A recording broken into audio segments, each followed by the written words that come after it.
So Jesus is the Messiah, the Christ. What does Christ say about himself? Where does he claim he came from? He makes some pretty bold claims. Jesus said, "For I have come down from heaven." Now, if somebody were to tell you, "Yeah, I came from heaven," you'd begin to wonder. You know, I actually met somebody once who claimed to be Jesus. I've met a couple of people, but this was a really unusual experience because I was in the mountains living by myself in a cave. Some of you got my testimony book last night. And I don't think this story is in the book. And while I'm in my cave, this guy comes hiking into my cave yard. I had a little yard there by the creek. And he looks like the typical picture of Jesus. He's like 30-something. He's got shoulder-length brown hair, blue eyes, about 6 feet tall. He's just wearing some hiking shorts. And I used to see hikers all the time. It wasn't that unusual. It was near a trail. And my cave was on the creek, so I would, sometimes, I lived like a hermit, but sometimes I'd run into people. I talked to him for a few minutes, and he said, "I am Jesus." I thought, oh. Well, then I thought, well, I've got some Spanish friends named Jesus. Maybe he just means I'm Jesus. And he said, no. He said, "I am Jesus." Well, that just made all kinds of things go through my head.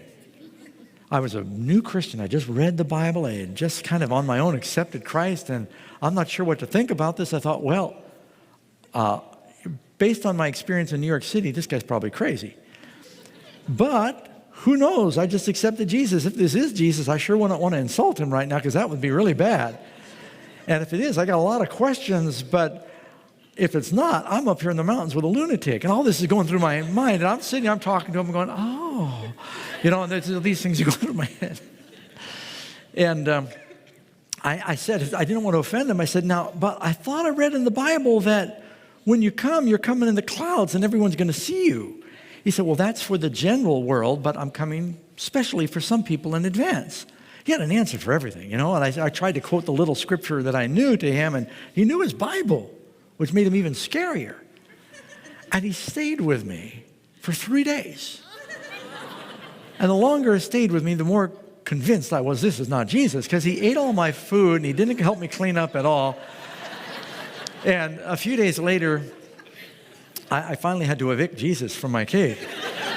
And a few days later, I ran into him in Palm Springs, and I kind of was hanging out with some of the street people, and he had found someone who believed he was Jesus, kind of his first apostle, I suppose. And then about a few more weeks, I saw him. He was down in town, and he had gotten into a fight, and someone had knocked out one of his front teeth. And I went, oh, that removed all remaining doubts, because I know Jesus has all of his teeth.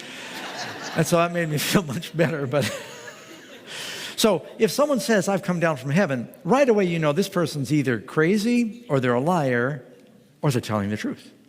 And as we explore the different claims that Jesus made, this is what C.S. Lewis and other philosophers have said, you've got this great trilemma.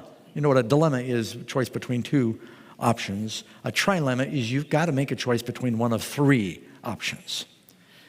As C.S. Lewis said, he is either lunatic or liar or Lord. You have no other option.